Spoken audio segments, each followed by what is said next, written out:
அவன் முயற்சிகளை கொஞ்சம் காலதாமதம் ஆகலாம், இழுபறி ஆகலாம்.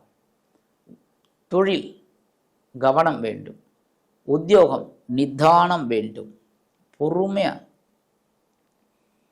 அதே சமயம் கர்மஸ்தானத்து அதிபதி செவ்வாய் பகவானின் நட்சத்திர சாரம் அப்படிங்கிறதுனால தந்தையாரோட உடல் ஆரோக்கியத்தில் கவனமாக இருங்க.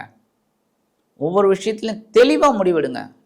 அப்போ தான் பொறுமை கண்டிப்பாக, ஏன்னா முன்கோபம் எடுத்துக்கூடாது, பொறுமையாக ஹேண்டில் பண்ணணும், பொறுமையாக ஒவ்வொரு விஷயத்துல. ஏன்னா ஜென்மராசியில் ராகு உட்காந்துட்டுருக்கார். அவர் 18/10/2025 வரைக்கும் குருவோட பார்வையை வாங்குறதுனால சமாளிச்சிருவீங்க. ஆனாலும் அதுக்கப்புறம் டென்ஷன். அதே சமயம் 2ஆம் இடத்துல சனீஸ்வர பகவான் இருக்கார். ஸோ கவனமாக இருக்கிறது நல்லது இந்த காலகட்டத்தில். இருந்தாலும் ஒரு சின்ன ஆறுதல் என்னென்னா, 8/10/2025 முதல் 23/10/2025 வரைக்கும் இந்த பரிவர்த்தனை யோகம் கிடைக்கிறது. எப்படின்னா, இந்த கன்னி ராசியில் சுக்கிர பகவான், கன்னி ராசிக்கு அதிபதி யார்? புதன். புதன் இருக்கிற இடம் யார்? எங்கே? துலாம் ராசியில்.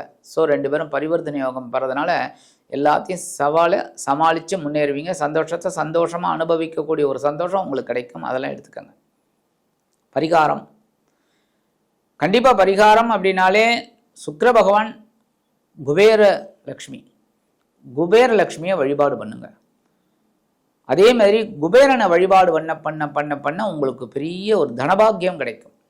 வரவேண்டிய பணம்லாம் வந்துடும், சந்தோஷம் வரவேண்டிய சந்தோஷம்லாம் வந்துடும். ஏன்னா ரொம்ப நாளாக சினிமாவுக்கு போகணும்னு நினச்சிட்டு இருக்கீங்க நிறைய பேர், அது போக முடியாமல் தட்டி போயின்னு இருக்கு. கண்டிப்பாக அந்த ஒரு என்டர்டெயின்மெண்ட் உங்களுக்கு கிடைக்கும்.